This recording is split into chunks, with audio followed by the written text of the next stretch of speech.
all of your bright, beautiful, shining faces today. My name is Jackie Magno, and I work for the Kendra Scott Women's Entrepreneurial Leadership Institute, and I'm an event intern here, and I'm in charge of the SHEspeaks series. So we are very excited to have Ms. Nicole Cardone here from SorBabes. So without further ado, may we all please give her a round of applause.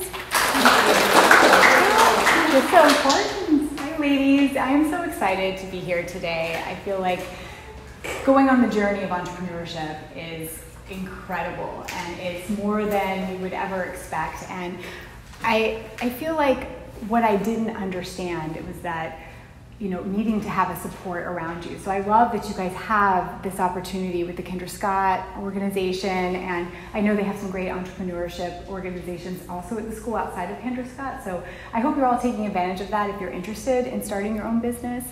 I'm here to talk about starting a CPG business from the ground up. That's consumer product goods. So while my experience is in the grocery space, a lot of what you'll hear tonight will be applicable to a lot of other categories within consumer products. And actually, I have a surprise for you all. So my business partner, and she is 50% of this business and this whole story, was not planning to be here tonight, but we have a lot of meetings tomorrow, so she actually flew in and will be joining us here in a few minutes. So I had set this up to talk to you just on my own, but she's going to jump in and tell her side of the story, so it'll be fun, kind of dynamic. You guys can hear her experience alongside of mine.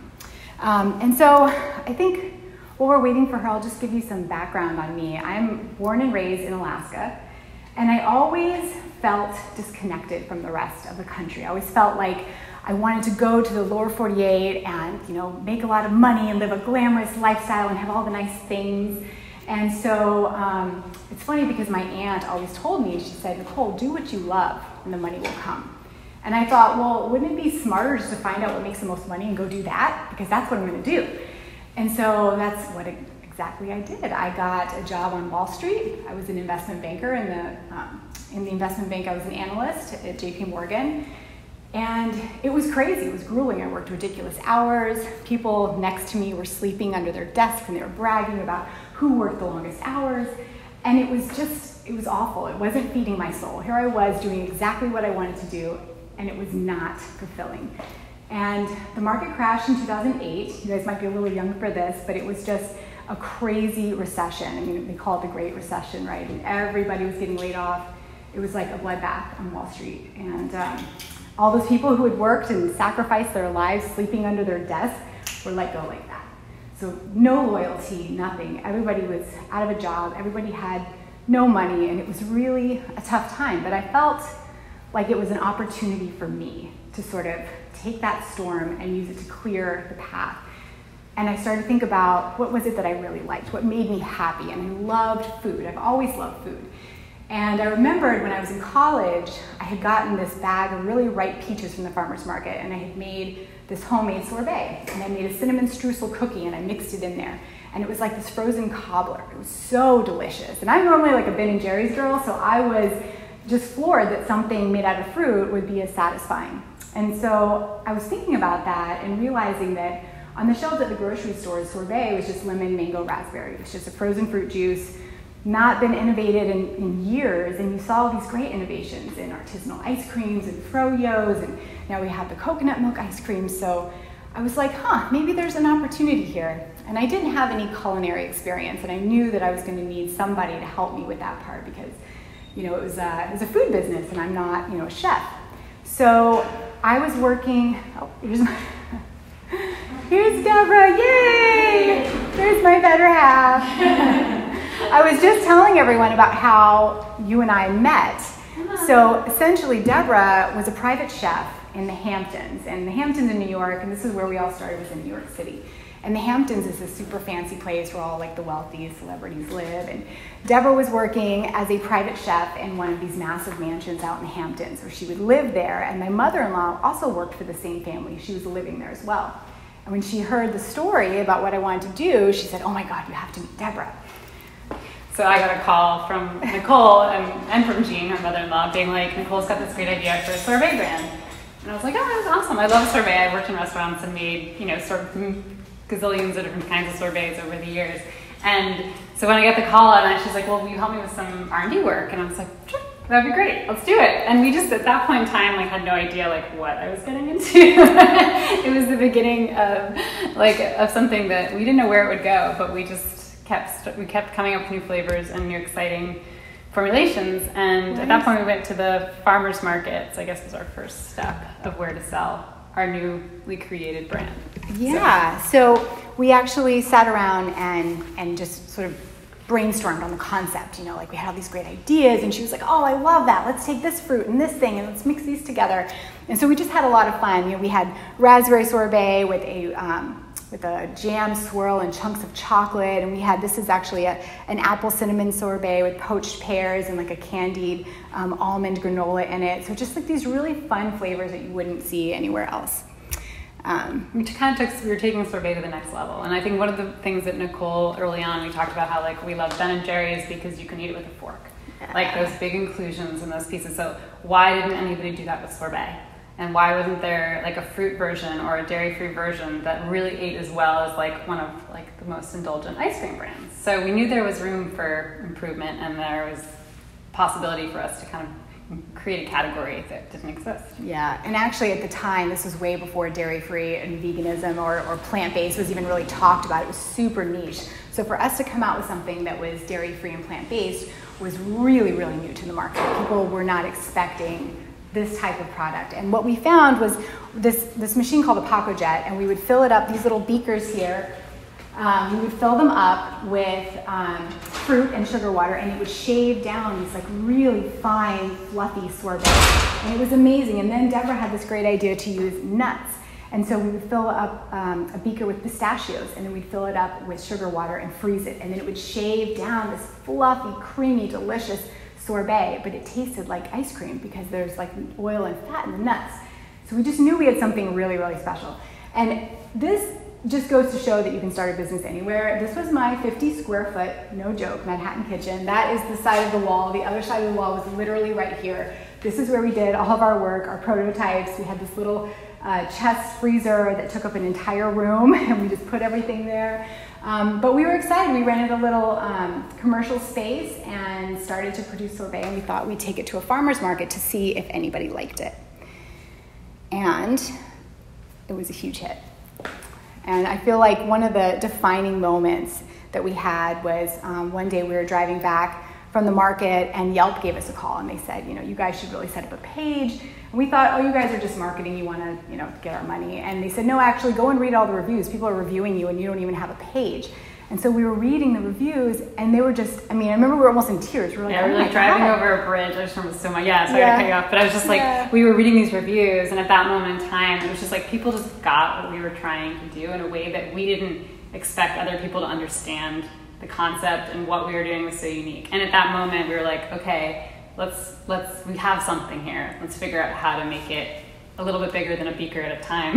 Yeah, exactly. Yeah. So we ended up going to an ice cream kitchen, or really it's just a creamery, an ice cream shop in Brooklyn, and we would rent out their space in the middle of the night when they weren't, you know, open. And so that was really where it started. We started using an actual ice cream machine for the first time. We had no idea what we were doing. We made all kinds of ridiculous mistakes. We overfroze things. Oh we were gosh. just like, yeah, it was a trial by error, but it was also like a really fun experience to like be like, okay, we're going from this little tiny machine to scaling up to, you know, 5-gallon machine, where we were able to actually like, you know, produce enough to feel like, okay, we can sell this at a more scalable way. And we would hand pack these mason jars. I think you're probably getting to that now, but that was like a labor of love. It was a lot of work. And we were like, how cute, we can sell in little glass mason jars. How come nobody does this? It's so much more artisanal and everybody's gonna love it. And we quickly realized why you don't pack in glass when it's frozen, right? That is super dangerous to have a shard of glass. Could you imagine somebody eating a shard of glass? And also just the weight, trying to ship that, all of it. I mean, it was just, we learned very quickly that that was not going to be sustainable. People in the Hamptons loved it. Yeah, people in the Hamptons loved it. And that was actually part of it. So we sold into one store because we thought, okay, now we have this packaging. Let's sell it into one store and see how it sells. And it was selling really well. And so we realized that now maybe we need to step it up a notch. And during this time, you know, Wall Street was still in shambles. Everyone was broke. It was really an incredible recession. And we were struggling financially. It was a really, really tough time. And I ended up moving out of my Manhattan apartment into my father-in-law's dining room in the Hamptons.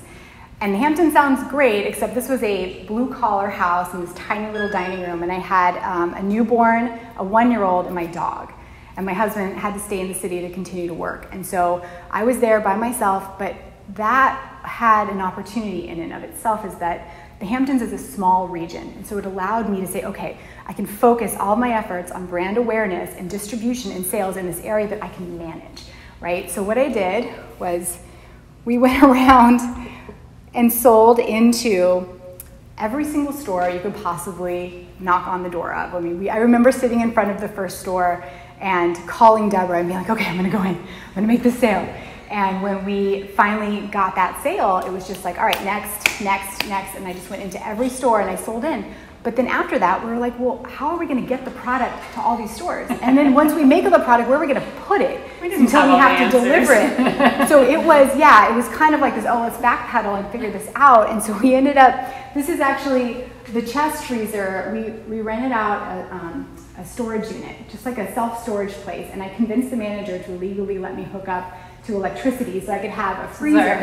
And so I joke, it's like our first headquarters was literally this tiny little and we were so proud of it at the time. We were like, we have a place to put all that stuff. It's like, oh, it's smart, we figured it out. And so we had to find a better manufacturer because we couldn't continue doing it ourselves in the middle of the night. So when you go to a real manufacturer, they require certain packaging. And this is why all of the packages for ice cream look the same on the shelf, because it has to do with the machine. So we ended up having proper manufacturing, proper packaging. This is how we kept our inventory, very, very sophisticated on a whiteboard. It's funny because actually I remember as I'm driving, we ended up delivering in the back of our truck with dry ice to all these places around the Hamptons. And I remember pulling up into a store and seeing an actual ice cream distributor there, and he had a phone number on the side, and I called the number. And the guy was like, lady, don't ever call here again. And 2 years later, that guy was shaking our hand, saying how excited he was to be in business with us. So I always love hearing that because it reminds me of, like, anytime somebody tells you no, it's like, all right, just wait, you know. We'll figure it out. Yeah. So sales were going really, really well. And so what happened was we attracted a real distributor, a specialty distributor. And he said, you know what, let me take you into Manhattan. Let me take you into all the stores there. I can deliver to all the stores around the city. And there's thousands of stores in the city. So Deborah and I were like, okay, we got to get ready. So we redid our packaging. We had a student do it actually, and let me just say that it looked beautiful, but on the shelf it actually was camouflage. And we found that out later. So packaging is really key, and we were super cheap because we didn't have any money, so we didn't know any better. That's Deborah in front of the very first pallet we ever produced, and I remember taking that picture and standing there saying, we're never going to sell this. And in my mind, trying to figure out what we were going to do with all the excess. It's not even like a full pallet. Like a pallet actually should be like a few stacks like higher. half a pallet. It's not even a full pallet. Yeah. But yeah, at the time it was like, look what we made. Yeah. But we really sold in. I remember now that we had a distributor, I'd walk up and down the streets of Manhattan, and I would knock on every single door. I had a cooler on wheels, and it broke, and I had bungee cords, and from the vibration they would break. I mean, it was just, but I was determined. I was going to sell into every store, and we did. We sold into hundreds of stores, and we really started to grow the brand. But while that was all exciting, we were dealing with a lot of things. With bigger sales come bigger problems. Farmers markets, that was tough and rough. We were doing demos at every store. Everybody wants you to sample, and then it's just us. So we're doing all that. This is inside of a truck. That is negative 20 degrees. Those are thousands of pounds on pallets. And the guys are calling us saying, what do you want us to do with this? They had to essentially throw it out because these are all broken cases, and distributors won't take broken cases. We found our product frosted over on the shelves. The store will call us and say, your product's not selling. We go in and find it like this. Well, no wonder it's not selling. People can't even see what it is. We had a manufacturer that made all the caramel on the top of the product rather than swirled in. So we had to throw out pallets of product. We were losing so much money. We were making money, but we were losing money faster than we were making it because of all these rookie mistakes. This is an example. I don't know if I can even show this video. But here's something this is just funny. We have to document this because right now Deborah's on the phone. The passion fruit we've been waiting for came shipped with fish, so it smells like fish, and it's kind of ridiculous. So this is the kind of stuff. Document this because right now this is the kind of stuff you deal with. What do? You're out of this out of this flavor, you're waiting for the ingredients to come in, and then they smell like fish. What are you gonna do? You're gonna have to call your retailer and say, I'm sorry, I can't put it on the shelf, and then they put something else on the shelf, and then you're out. So all of this was just, we were not prepared. This is another example. I was such a flattering picture. I'm livid right now. Look at this. I mean, can you see how sticky and disgusting that is? This is on top at Whole Foods. Yeah, so that was a manufacturing mistake. The manufacturer just overfilled just slightly. So when they put the top on, it was frozen, and then when in distribution, it kind of melted, and it came down the side. This is our #1 selling flavor, and it got discontinued at Whole Foods after this, and we never, ever got it back in, ever. That's how hard it is. You make one mistake and it's out. That's it. So, we didn't know how to anticipate these or how to mitigate them, and the liability shouldn't have been on us, but it ultimately is, because there's nothing you can really do. So it was really, really tough, and we weren't sure what we were going to do. We thought maybe this was it. Maybe we weren't doing the right thing. Maybe we were in too deep, and maybe we shouldn't be doing this. But our family believed in us. And at that time, we got a small friends and family loan from them. And we also had good advisors too. So we had a bunch of team. We looked out to look. I don't know if we're talking about this later, but we looked for a bunch of people that we knew in the industry, and also family members, people that we could talk to, and we gathered them all together. And we talked about our brand, and they gave us a lot of interesting insights. And I think, and from that meeting, we decided that it was worthwhile we felt confident enough to talk to some family and friends to say, hey, will you make a small investment in our company? Like, will you give us a loan? Like, how can we do this without having to go out for venture capital funds or trying to find other ways to finance, which can be really, you give away a lot of your company. So we were lucky to have a little bit of a network to reach out to, and and it was risky for us because there's always like family relationships that you have to deal with, and like it's never like an easy decision of like how to take money or what to do about that, but it was necessary. We couldn't keep going on without having some help. So. Yeah, and it really did help us. I mean, what we found was that we had the ability now to find a better manufacturer. Deborah and I redid the packaging, and we were really ready now for a big push. We said, okay, we know we can sell into these stores. We've had a lot of trial and error, but we know what we need to do. We need to just sell, sell, sell. And that's exactly what we did. So we ended up, let's see, why is this going so slow? So the next year, we ended up going. And we also kept moving up manufacturers too, like that. We had so many different manufacturers. I always think of manufacturing. We'll talk about this a little bit later in the presentation, but it's kind of like you're a hermit crab. How they always like grow, and then you have to get a bigger shell, and then they go out and find bigger shells. And then there's that scary moment when you don't. So for us, it was like finding a manufacturer that was just big enough that we could have like meet their minimums, but then we would outgrow them, and we have to go to the next manufacturer, and having to do that so many times was challenging. And then, we went through a bunch. We did, and every time you go to a new manufacturer, you have to deal with new recipes, new suppliers, new everything. I mean, it's much more of a challenge than it would seem. But we were kicking butt. I mean, Deborah had a new baby. I also had 2 babies. We were doing trade shows. We were selling into big retailers now. And we were just, every moment we were selling. We were at trade shows, we were at events, we were doing sales calls. And we started to really, really see the fruits of our labor. And I took this video because I knew at the time that it was going to be a pivotal moment for us.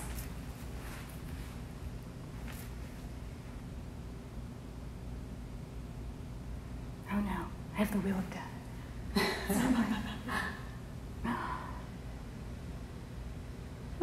Also, it was kind of awesome to constantly to record some of the stuff that happens to you during your journeys, if this is like what you're on, because like we look back at those videos and like someone might just like totally forgot that I even happened. It's like it's amnesia. Like you've lived through all these crazy experiences, and then you can like actually watch them, because 10 years has actually gone by super fast, but so much has gone down, and you can see all the different hairstyles that I've had over the years. Yeah. So I don't know how long it's been. This isn't playing, but this is basically a video of me packing up the unit, the storage unit, so you could just sort of see the our original unit. HQ. I know, our original headquarters. But anyway, so that was a really big moment for us. It was really defining, and it also helped us realize that all those people that said we couldn't do this, you don't have enough experience, you don't have enough money, nobody wants to eat sorbet, it's not as good as ice cream, we were proving them all wrong. And so, this is not going to the next slide. Here we go. Okay. So all that work was really starting to pay off. And by the end of 2016, we'd surpassed $1 million in revenue. So we felt like that was that was the moment we're like, all right, you know what, this is really something. Industry leaders were starting to take notice. It's like once you start selling at these bigger retailers, you pop up on Nielsen and all these data platforms that these big guys look for what's going on, what's happening. All of a sudden, we were on the map. And out of nowhere, too. So that was really exciting. And more importantly, what we had built was not just a product, but it was a brand. So any of these big guys, Nestle, Unilever, they could go out and they could make sorbet with some chunks in it, but they can't replicate SorBabes. We had created this really beautiful brand. And this is a video of what that brand was at the time. If it'll play, please play for me. Oh, come on. What's that? It's a black screen. It's a black screen. Maybe it's just taking a minute.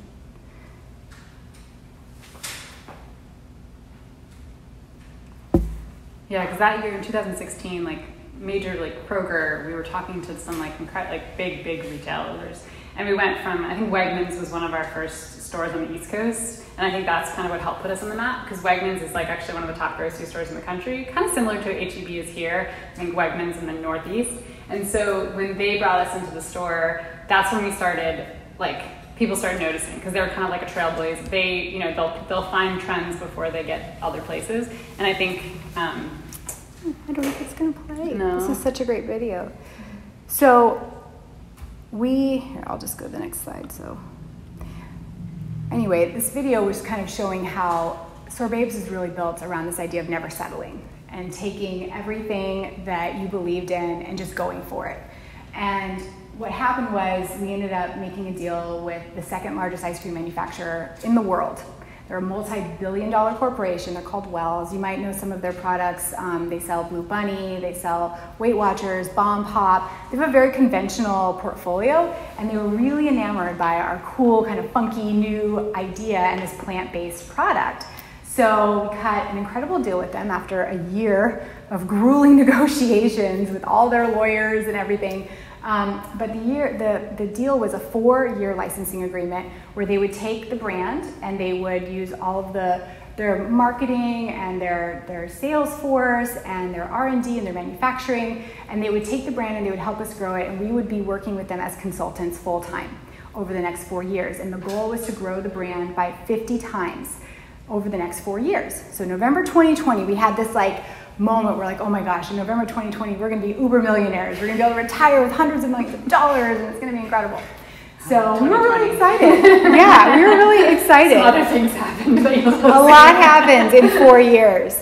So, but it was really cool. So I wonder if this video will play. They were flying us around in private jets. Yeah, so they like wooed us over, and they were like, "We'll take you to our headquarters in Iowa. Well, you know, our jet will pick you up in New York." And we're like, "Okay." Yeah, so they were like picking us up in this jet and flying us around, and they had like spreads for us in the jet, and then they put us up in these gorgeous hotel rooms, and they had. We used to stay at like motel inns, like on the side of the highway. Really sketchy places. Yeah, and so this was like luxury. And this is how they would introduce us. They would do these huge events, and they would have us come up on stage, and we would talk about the product, and they'd get everybody all riled up, all their salespeople, all their corporate guys.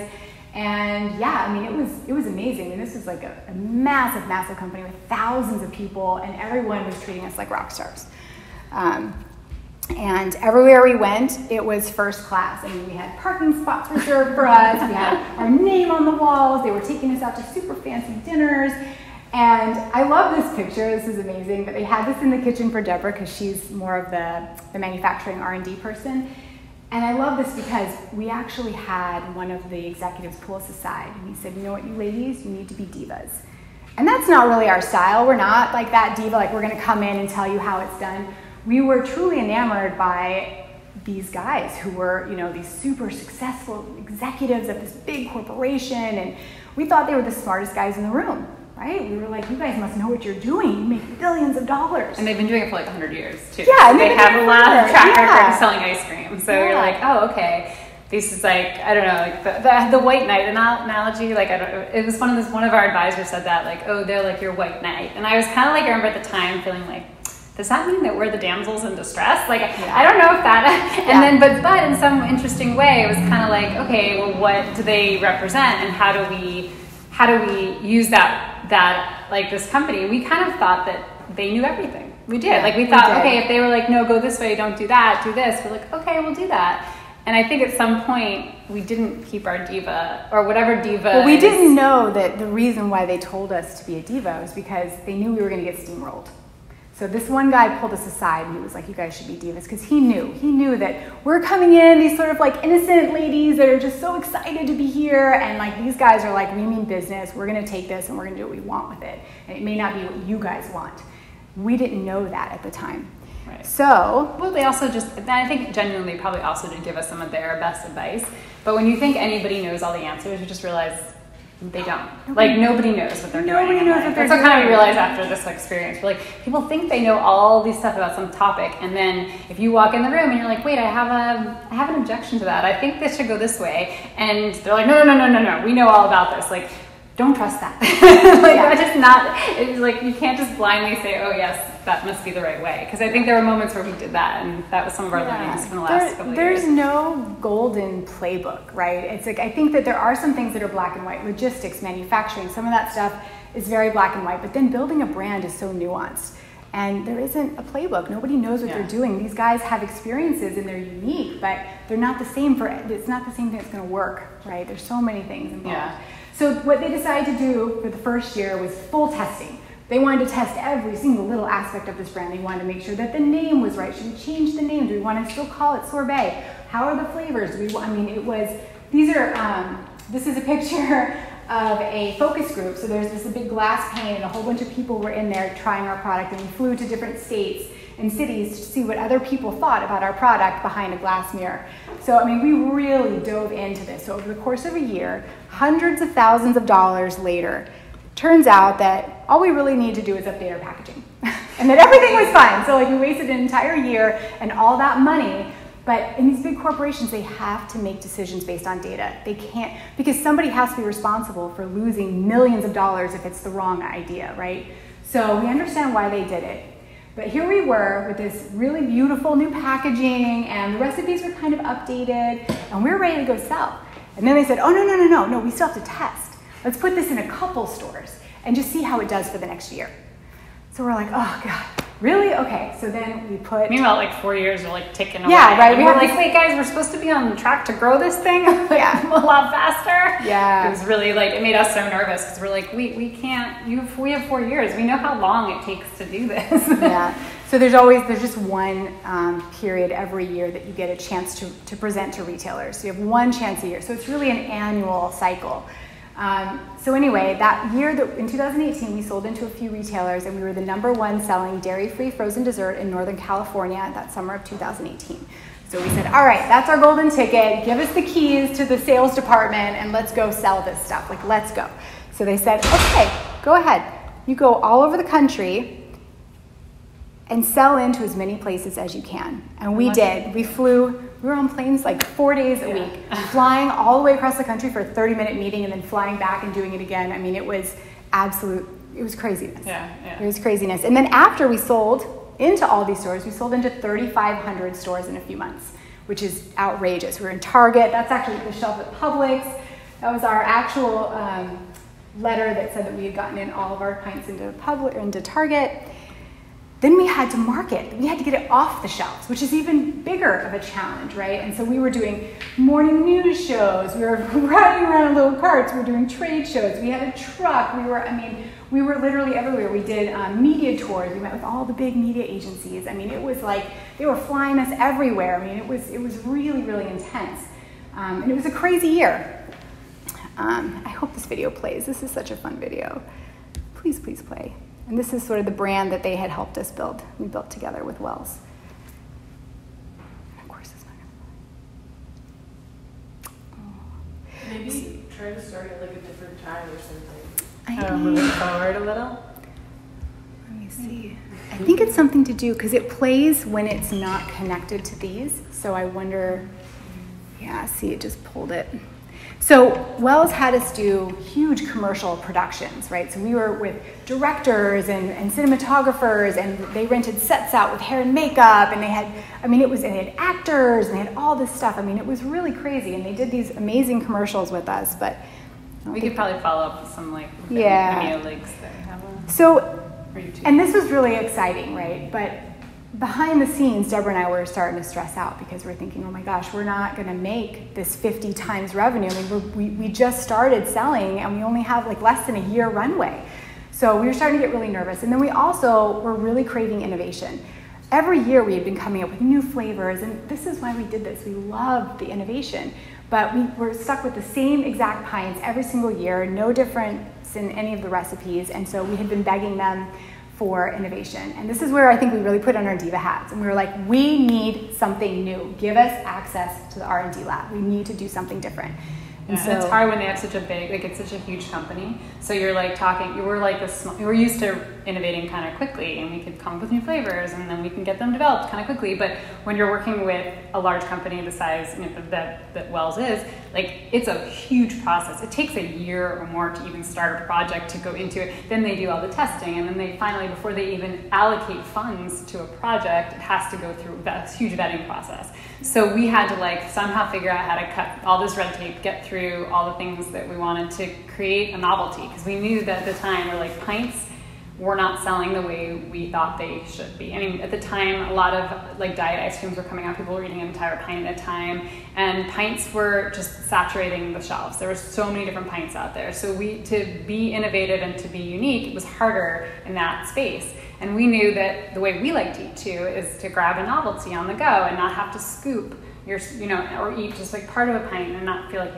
it just wasn't the way we wanted to eat ice cream anymore, or frozen desserts. So we knew we wanted to be in the novelty space, and we were trying to figure out how. And so I think that was really it was actually a really fun exercise, because we worked with artists, we came up with all these concepts, and then we did some research on them.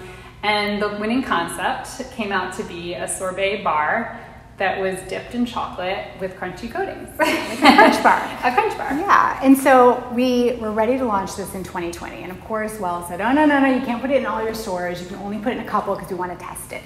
And meanwhile, we're like, guys, we only have a few months left. Like, what's going on? But we were happy to do that. And so we got into a few stores, and immediately the sales were through the roof. And we said, oh my gosh, these are already outpacing the pints, and we just got them on the market. This is really exciting. What does this mean? Meanwhile, Wells says it doesn't really matter what it means, because we just bought Halo Top, which at the time, I don't know if you guys are familiar, but in our category, it was the most massive disruptor. Nobody saw it even coming.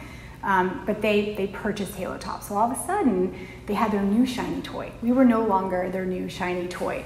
And in these big corporations, they allocate their budget based on the size of the item in the portfolio. So here was Halo Top, and here we were. So imagine the budget and the resources we got. Our best R&D people got pulled away from us. Our best sales people, everybody was focused on Halo Top now. And they were flying them around in private jets. And we were like, okay, you guys we're almost done here with this contract. And it was really, really tough. Yeah, it was a crazy time, because we kind of knew, like for the last year of that contract, we had told all the people, we're like, this is not working, guys. I don't think we're getting where we need to get here. And Nicole and I also knew, like, this is probably not going where we thought it was going to go. Like, what now? Like, what's next? What do we do? And like, we didn't know what was about to hit, like, us at all. Oh my God, we were not prepared. Like 2020, this was even, we knew our contract was over. I had just had a baby, and we were like, okay, like, what do we do?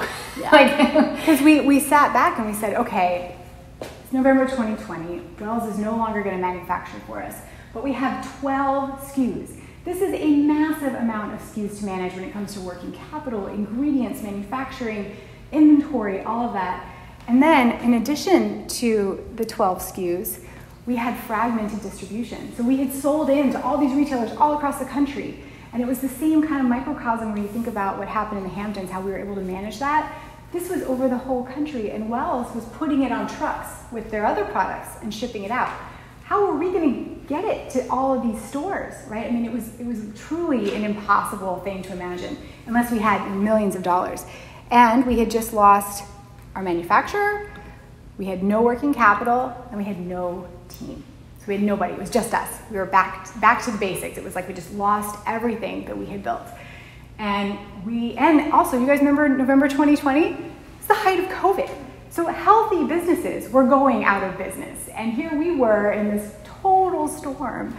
It was crazy. It was really, we didn't know what was gonna happen. So we had, like a big dilemma.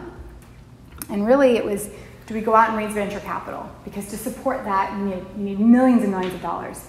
So didn't really think that that was the best time to go out and raise money. People were worried about toilet paper. They were not trying to give money to sorbet brands. And then, the other option would be we could sell off. We could find somebody who'd be willing to take this over for us. But then we thought, what would we do? Like, this is our life. We love this. What would we do if we sold it? And besides, we don't think we would get as much money as we knew it was worth, because it was a really tough time in the economy. It was like selling something in distress. Yeah, it's like, exactly. Or we could close it all down and start over, which clearly would be the hardest thing to do, right? I mean, to close down all of this and start over. But that's ultimately what we chose to do.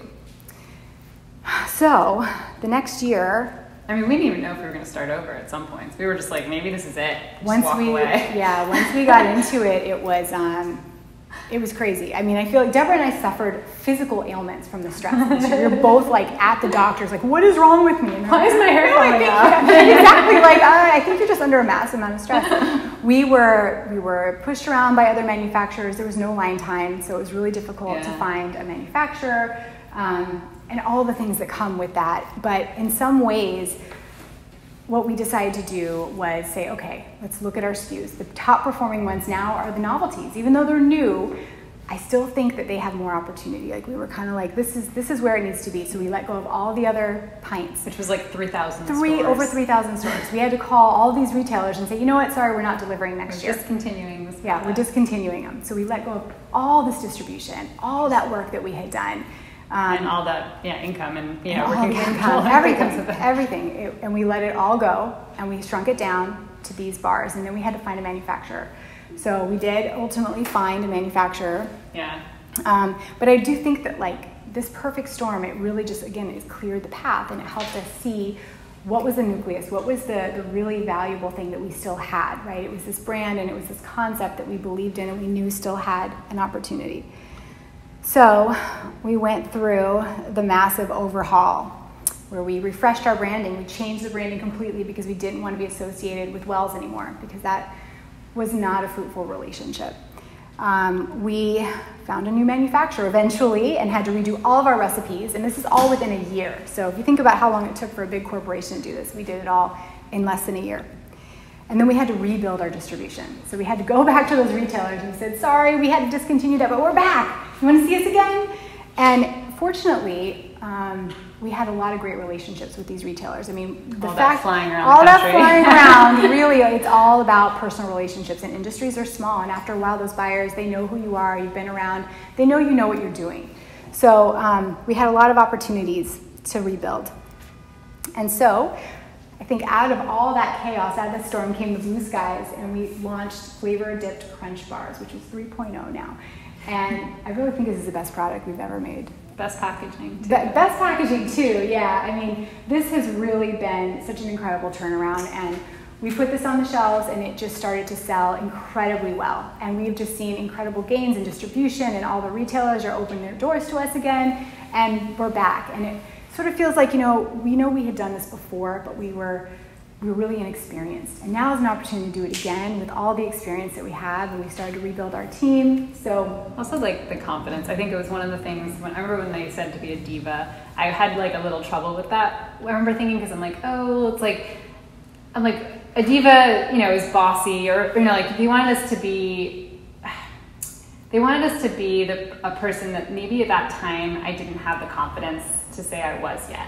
And I think that, like, over the last, we were still pretty, like, wet behind the ears when we started working with Wells, and we were just expected to come into these rooms and be, command this presence and do all this. And I feel like if I was there now with the experience that I gained over the last, 10 years, like, now I feel that confidence. I can be that diva that in a positive light, that I'm like, oh yeah, I can walk in and, like, we don't need that white knight anymore, because, like, we know now we've learned how to build this brand, and we did it once and we can do it again. Yeah. So that's the really powerful, like, just looking back at all this, that's really powerful for me to see, and also to, like, realize how that, like, experience builds confidence. You just have to keep doing things and trying and make huge mistakes, and then just keep getting up the next day and doing it again until you get it right. Yeah.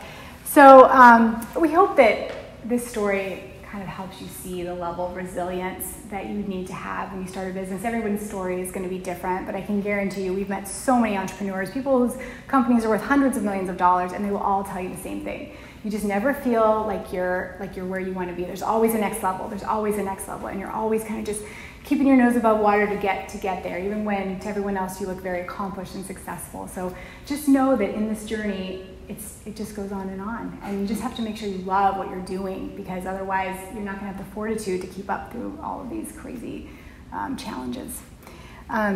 So that's our story, and I wanted to just give an opportunity to talk a little bit about some of the technical things, because I assume that some of you guys are interested in starting your own businesses, and so many of the mistakes we made could have been avoided if somebody had told us some of these things. We'll give you the secrets. Yes. Not that they're huge secrets, but like there's no handbook. Like, where are these things written? Nobody tells you this kind of stuff. So in the beginning, obviously, you guys all know about the concept phase, right? So does it serve an unmet need? But then you have to ask yourself, why is that need unmet? Is it because people have tried it and it didn't work? Is there a reason why that's not in the market right now? And what we found is that some of the ideas we had, there was a reason. You can't put sorbet in a cone because it'll get soggy because there's too much water. That's why you don't find sorbets in cones. So things like that, you kind of need to do a little investigation. And then you have to look at the category. So if it's an emerging category, that sounds great. There's a lot of opportunity, but you're not going to have access to manufacturing or to the ingredients or the resources because those are still being developed. So you're going to have a harder time. If it's mature, you're not going to necessarily have problems getting manufacturing your ingredients, but you're going to have a hard time competing because you have a ton of people. Yourself. Yeah, exactly. So it's really interesting just to think about the challenges in each one of these different areas. And then obviously you have to love what you do, because it is truly the only thing that will bring you through. And support. Again, I mentioned in the beginning, having this group, but having your friends and family and everyone on board for what you're about to go through is going to be critical. Mm-hmm. And this is really Deborah's slide. I got to let her talk about, because what the biggest mistake we made was trying to create this brand without finding a manufacturer first. Yeah. I think your manufacturer is like, if you're coming out with a food product or any product probably that you have to CPG, like you have to make the product, the manufacturer can like fill a lot of, like if it's a good manufacturer and you know that you can trust them and it's a good relationship, they like can answer a lot of your questions. So like if you're not sure about, some of the suppliers or packaging or all these things, like we now go to our manufacturer first when we have a question about something. They guide us to their person so that it's already part of their system. So it's not like we have to start from scratch. And I think that, when you're really starting off, like it is hard to, there's that awkward period where you have to find a manufacturer, but you don't have a product that exists. They won't take you on unless, they're sure that there's an actual market for this product. And so there's like that tricky early phase when you're either making it yourself or you're basically like begging for someone to take you on to say, hey, will you make this? Or partnering, maybe there's a way to partner. But I think what we did in early on, we went through so many different manufacturers. We tried partnering with some and the partnership didn't really work out. Others, like we knew there were red flags, but we just didn't have a choice. Like we just had to have product on shelf, and we went, and that happened during the pandemic where we just had no options, and we went with something we knew was gonna probably be really risky, and it was. But we had to sort of get through it. So I think manufacturing is huge. And I think when you do some of your initial R&D, that's really important to have the kind of manufacturer in mind too, that you want to work with, because you can kind of work with them through that R&D process and make sure what you're doing matches their machinery, because that's really key. Like Nicole was saying, the pints, machinery for ice cream fits pints. So that's why everybody puts their ice cream in pints, because their machines have the perfect little, they're not going to change that for a new brand. And that's also why it made it so easy for so many other pint brands to come to market, because that machinery is ubiquitous.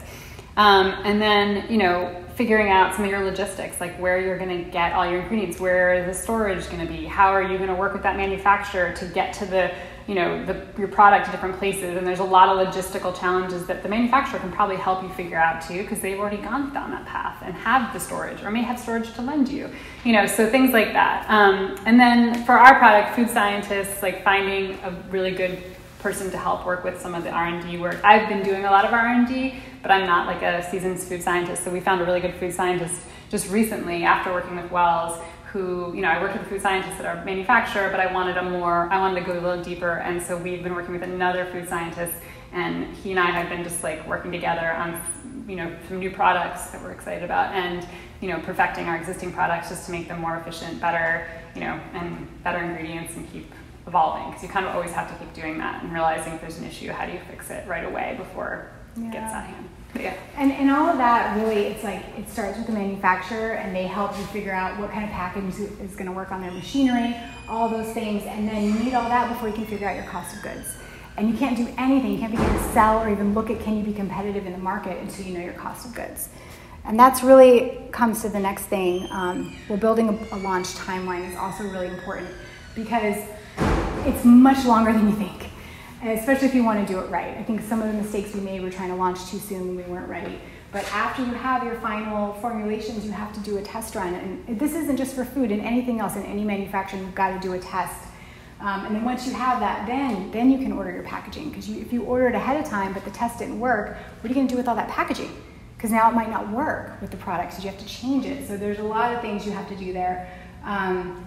And then, again, I mentioned like the review season, but also seasonality. If you're going to come out with something in the food space, if you want to launch in November, it better be pumpkin spice or apple spice because that's all the retailers want at that time. So just trying to think a little bit about some of the challenges you're going to have around your timeline is going to be key, and learning when your category review is. That's going to be really important. Yeah, like ice cream reviews from anywhere from the end of August to... Actually, it's pretty long. It's like a 6-month. But every retailer has has their own review. Yeah. So if you miss that review, you're kind of that's it. Another year, next year until you're allowed to come back. And this is really important because we didn't understand the whole velocity thing, and this is so key. If you want to show anybody that you're successful, it's all about velocity. If you're selling a product at a store, and that's units times the number of SKUs times your store times the week. So every category has a certain type of velocity that's standard, right? So some things are slow movers, like say caramel sauce probably doesn't move as fast as bread does.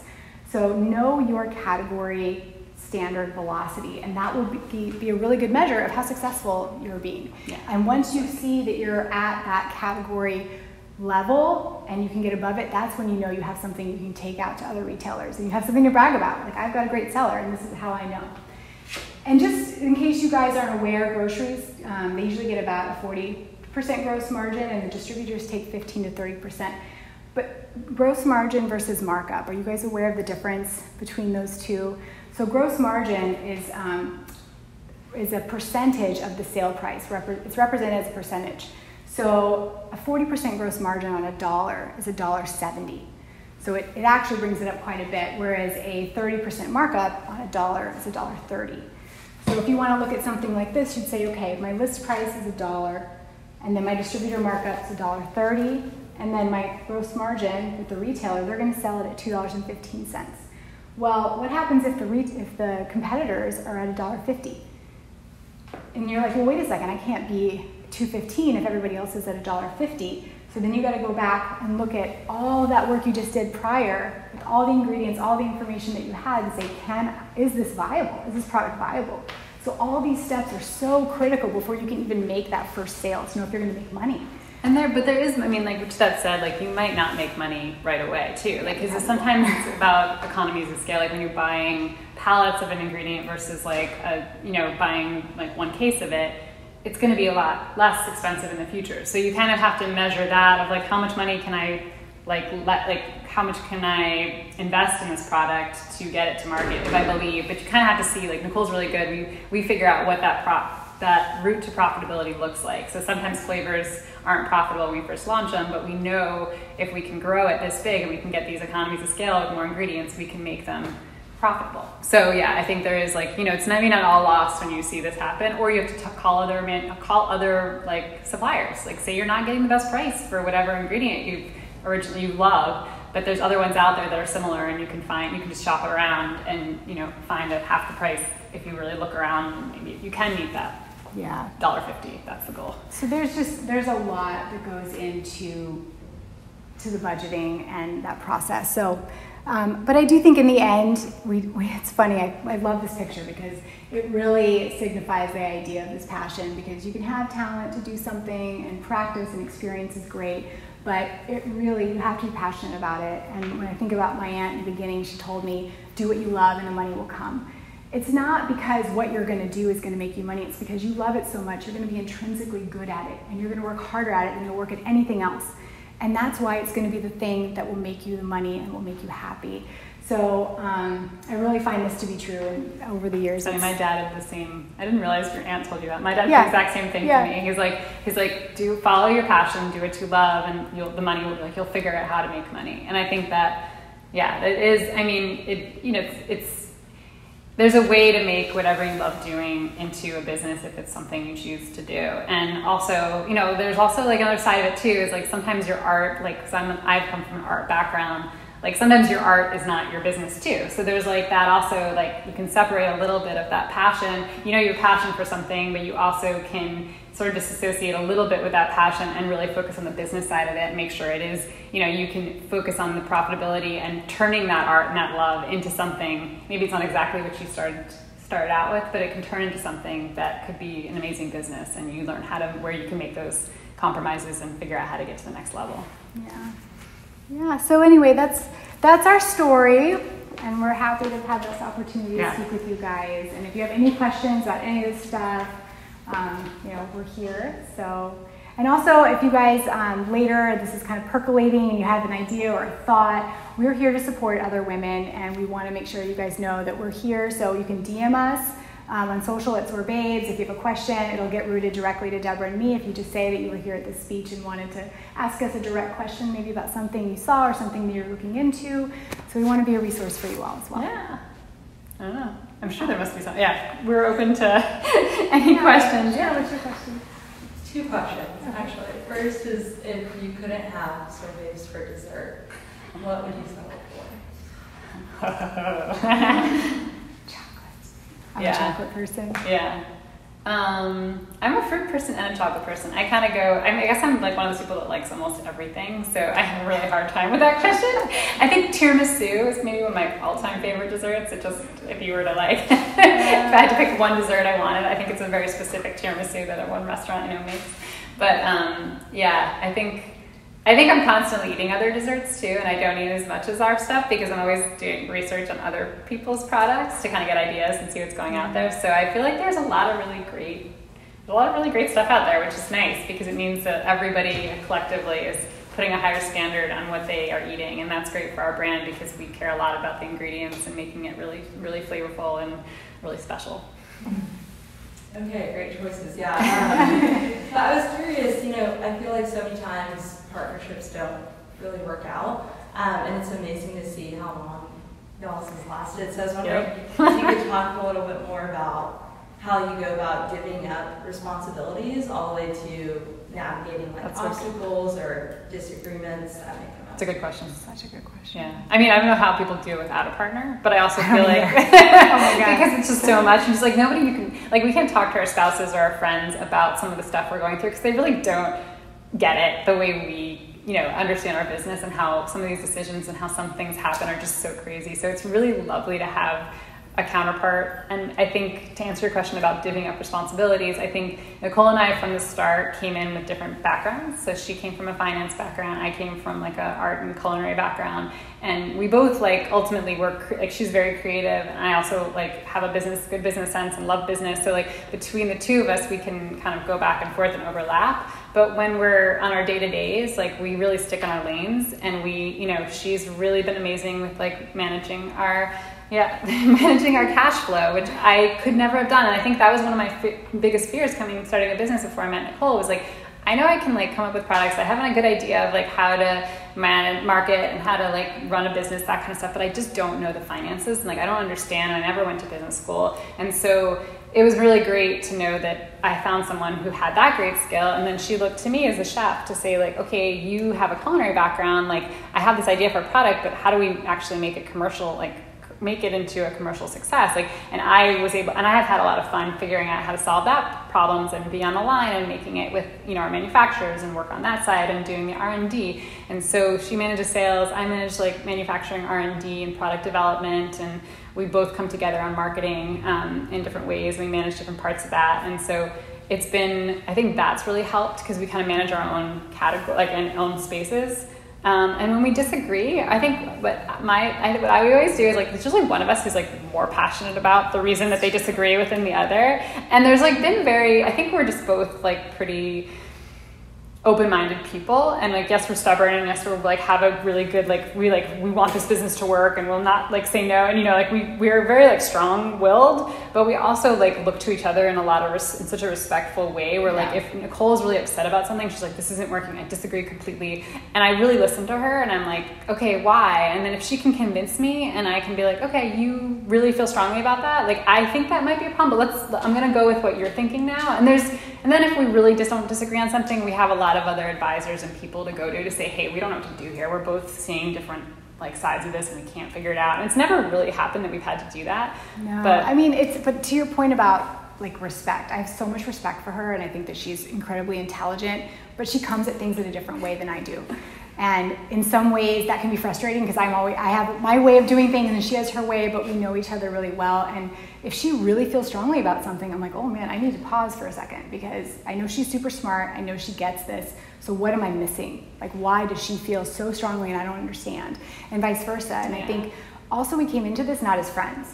So there was no emotional connection to begin with. We came into like it grow up together. Straight as professionals. Yeah. And I think that we've obviously developed a wonderful sisterhood through this, but you know, it was always very professional from the beginning. So I think maybe that had something to do with it. No, I think we have some different personality traits too, which help too. Like Nicole, she's amazing at like getting something going and moving fast and making decisions and keeps the ball rolling like quickly. And I'm one of those people that will like, I need to mull this around in my head for a little. I need to think about it. I'm not sure that's the right decision. Let's evaluate this. And I mean, I'm not doing it forever, but I'm not as quick to like maybe jump. And I think there's value in both sides. Like, and I think I've always admired Nicole's ability to think fast and move quickly, because then there's been other times that we probably would have missed opportunities if we didn't do that. But then there was other times where we waited, right? And that was the better it was decision. like, oh, we should have just waited, and it would have figured itself out, and we wouldn't have had to gone through as many obstacles as we had to. So I think both of our personalities and our skill sets like really complement each other, and I just think it's just like we've been through so much together. Like that, I told you about like, you know, experience comes from, or confidence comes from experience. But like, I think like the kind of relationship that we've had comes from like years of like, we were in the trenches together through really hard times, through having babies, through like, you know, trying to figure out how to like run this business. And we took care of each other in a way that like was just, you know, we really had this really deep trust and like love for each other in this beautiful way, because we built this together and we worked so hard together. And so it is like, I feel I think we talk a lot about our partnership as part of the success of this brand, because I think that has really helped us get through times where like probably one of us would have quit. You know, like there have been many times where I've been like, Nicole, I'm done. I can't. this is like, it's causing me more stress than joy. The passion is gone right now. I just can't handle it.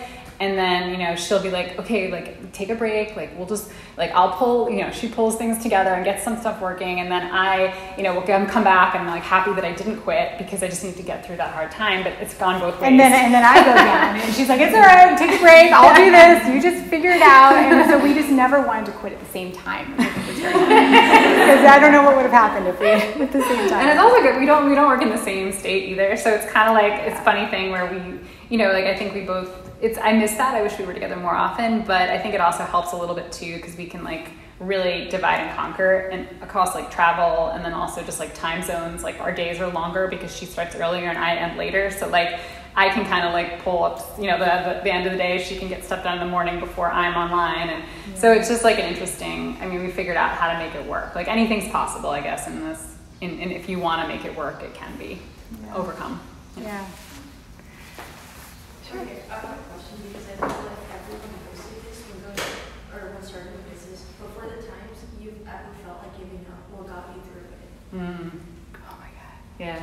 I'm still surprised I'm standing here, honestly. I don't know how. I mean, I think all the mistakes. 2020 was. Yeah, 2020 was like that really was rough. We both like, I'm still traumatized. Yes, yeah, traumatized by that year. But I think the thing is, part of it is that when you've gone that far and you've learned so much in a category of like what we've done, you know, you can't like just walk away from that kind of experience. Like you can't just say, oh, I'm gonna, and there's been times where I've said that, I'm like, Nicole, maybe it'd be just easier if we didn't do a frozen product. Like frozen is so hard, like we have to deal with, you know, trucking is so expensive, warehousing is so expensive, the real estate in the shelf, like there's only a few doors, whereas like if it wasn't frozen, you'd have a lot more opportunity, and people don't want to spend that much for ice cream. Like if you think of something like a $4 box of ice cream is the same as like a non-frozen product that has like almost the same amount of quantity, and you're like, well, how does that work? Like this is a more expensive product to make. So we feel like our margins are all this stuff, but we know our industry, and all those barriers to get into it are what insulates us a little bit and says we know how to get through this. We know the players. We know how to do it. So I think when some of the moments where I feel like I'm ready to quit or I want, and then I think, what am I going to do next? You know, that's like, you're like, okay, Nicole, you brought that up. You're like, well, then what do we do? Like, if we had sold to Wells, like the end of that, I don't know if we ever told you, the end of that story was that they decided not to purchase the company.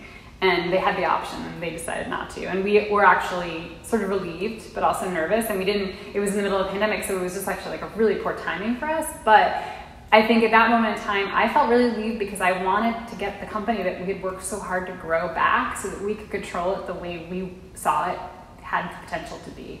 And so I think that moment was really important for us. And like we couldn't quit after we had been through that. Like how do you say, oh, I'm just gonna go and do something else? Like, I wouldn't know where to start.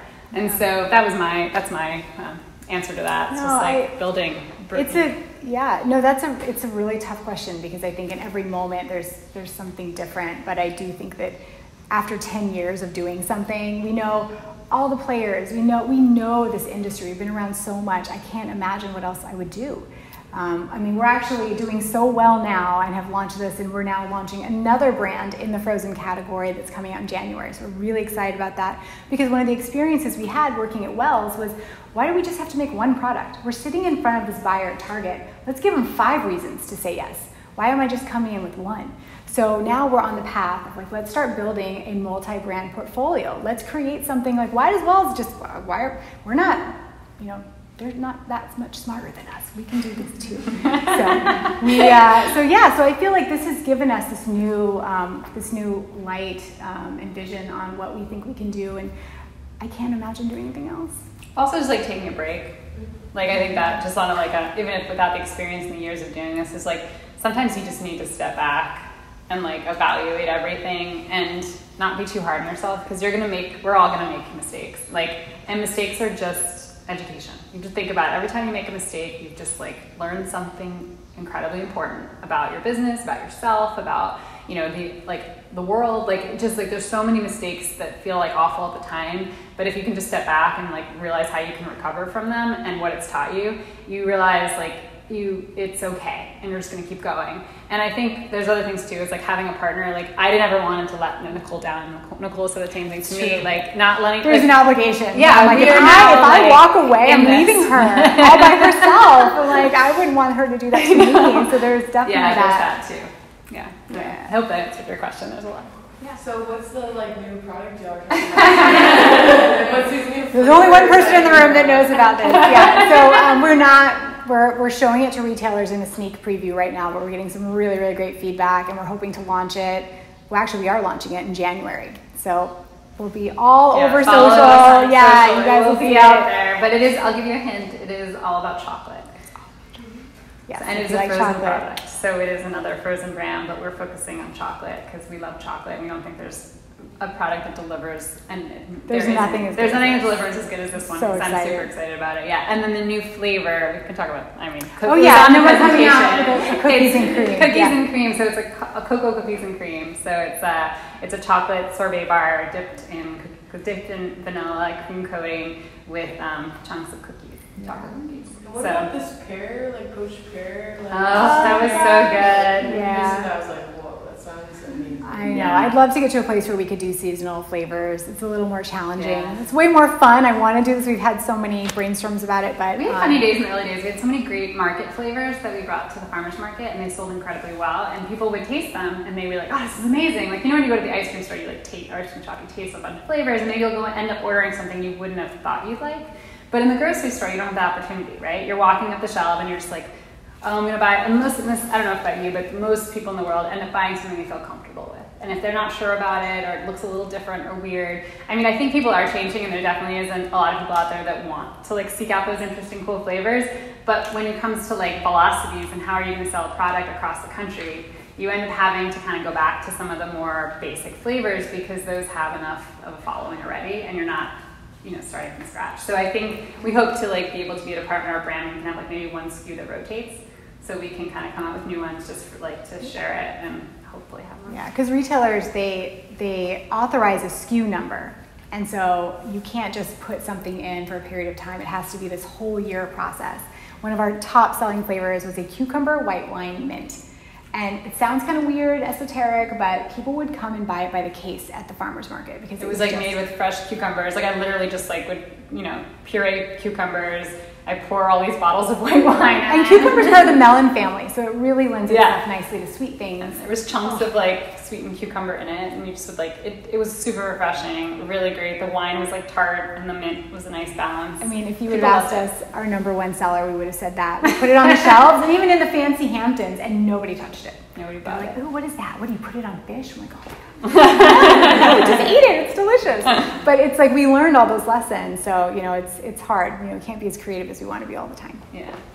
Well, sorry, my voice is not great, but since you'll have all of these creative, like innovative ideas, have you ever thought of like opening a storefront? That way you can like. Oh, we'd love to do that. I tried to run the numbers, and I'm a numbers person, and it was like trying to figure out how many people had to walk through that door every single hour of every single day to pay for all the stuff. I was like, oh my God, this is overwhelming. And when you have a business that's wholesale, you don't have a lot of overhead.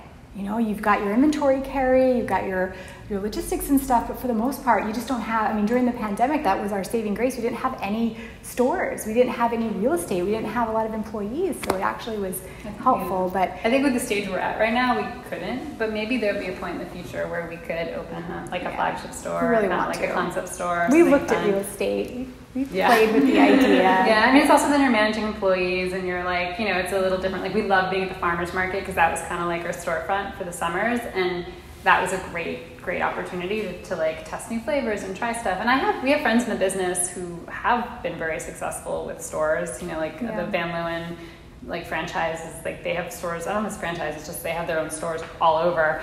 I think it's just like another business model completely, and we haven't. We've just tried to focus on this for now. So, but it would be really fun, and we have dreams of it. So maybe someday. I hope so. Yes. Hi. Are you guys employing anybody besides y'all two? We are. So we have a team of about 5 people right now, and actually one of them's right here, Okay. Anthony. He's our Texas base.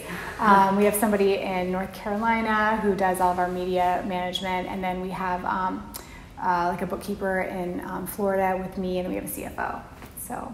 Yeah, we're like a remote team. I was just gonna ask, are you hoping to like kind of expand that? Like, what's your plan for the future? Oh my gosh, yes. So it's funny, we were just at the Speedway today, and we're trying to sign up ambassadors, and hopefully through that group try to find some really nice gems of people that might be good for the team, because as we go into next year, we're doing massive growth in sales going into 2023, because right now we're selling into the retailers, and it's all going to go into business next year, and launching the new brand, which is going to require a whole other team. So so we are looking for people, but we wouldn't be hiring anyone until the beginning of next year. So it's really just kind of trying to find some people that might be a good fit. So so if you're creative, let us know. Keep in touch. Yeah, it's really fun. I think one of the great things about having this on our own is that we can create the corporate culture that we want. I love the fact that we can have talent all over the country, and then we can come together a couple times a year for some like fun group outings where we get some quality time with each other. But during the week, everybody goes and they do their own thing, and they take care of business, and we connect on Zooms. But for the most part, it's like we're all have a hand in building this business, and it's really exciting, and it's fun, and it's like you get this adrenaline when you say, oh my gosh, we just got into 700 stores here and 500 stores here, and it's like, oh my gosh, it's crazy. Yeah, it's really great having a small team that wears many hats. So like like a lot of bigger offices, like person does one thing. And I think that's kind of what we saw when we were with Wells. Like, it was kind of hard because they didn't always communicate well. Like, if that person didn't know what was going on there, or if they had to make a change, this person was already, like, it was just so hard to get everybody coordinated. So we love having a smaller team where everybody knows what's going on in the company, and they can, and having really smart people that can be like, wait a second, like, I see a connection here, why don't we do this or that? And that's where we've been really lucky to work with really great people and keep having that small team environment. And I think we could continue on, because a lot of the way our business model is like we outsource different pieces of the company to different places. So we can, we just need like project managers and people that are like really good at, connecting all the pieces. And then hopefully we can still have a small team, because I like that. Yeah, I like too. But it's like everybody has to wear a lot of hats. So it's really fun to be able to kind of spread your wings. And we have a lot of respect for even the new people that come on. We don't necessarily think that we're smarter than them, right? We hire people that we think are just as smart, not smarter than us, right? Because we want that, we need that. Why would I hire somebody just like me? I've already got me, It's like bring somebody else in. So I love that too. It's been really fun. And different skill sets, like we talk about each other. It's like bringing on more, people that are part of that to bring their skills to the table and help us learn about a different part of the business. Yeah. You had a question, yeah. Well, this is just out of curiosity. Do you have a discontinued flavor you wish would come back? Oh my God, which ones? Everybody keeps asking us for the raspberry dark chocolate, because that's a huge seller, but that, I feel like, oh my gosh. I still loved our pistachio. So we made a sorbet with pistachios, which I had to reverse engineer, because the way we did it originally, we switched over. We had to make it then a lot bigger than these small little beakers. So we worked really hard, created this beautiful, awesome flavor, but people didn't really understand it. It was like, we ended up using nut butter in all of our flavor, different nut butters. So we used pistachio butter, and that was like the base of it. And it tastes like real pistachios, but people don't know what real pistachios actually taste like, because pistachio ice cream actually has almond food coloring and green dye in it, and you think that's a pistachio. So we were creating this really unique product. And I miss that. I miss those because they were really special and different. And it's kind of hard, hopefully maybe we'll bring back some flavors. We want to bring back maybe a pint line at some point if we feel like we're at that point. We've had so many. We were sold all over the country, and we just have so many people coming to us saying, why don't you sell this one anymore? I can't find anything that I like, and this is the only thing I would eat, and I would order cases of it if you just let me have it. And I'm like, I'm not even making it. I'm sorry. I would sell it to you. So our lemon was really good too. Yeah. Sorry, I just keep on thinking of her. We had a lemon sorbet with a lemon curd swirl in it. It was so good. It was super tart and it was amazing, but it was funny because some people thought it was too tart, and then we had it's just all these things where you're just no, it's lemon. It's supposed to be tart. Yeah. But yeah, there's a lot of good flavors and it's you feel like you have to kill off your babies, which sounds like a really harsh analogy, but it was hard letting go of the so hard to go this, and then you're sorry, gotta go. Yeah. Well, we do have some samples for you guys. Yeah. So if anybody wants a bar before they leave, we've got a cooler over there. It's on dry ice. Probably really hard right now though, because they've been sitting dry ice. I'm going to take it and eat it a little bit when you get outside or something. So so if any of you guys want to try into flavors, I don't think we have strawberry, but we have all the others up there. So yeah. Any more questions or any? Yeah, and seriously, you can DM us and say, hey, I have a question for Deborah, I have a question for Nicole, and we'll make sure that we get back to you as soon as we can. So. Yes. Yeah. Well, thanks for taking the time to hear our story.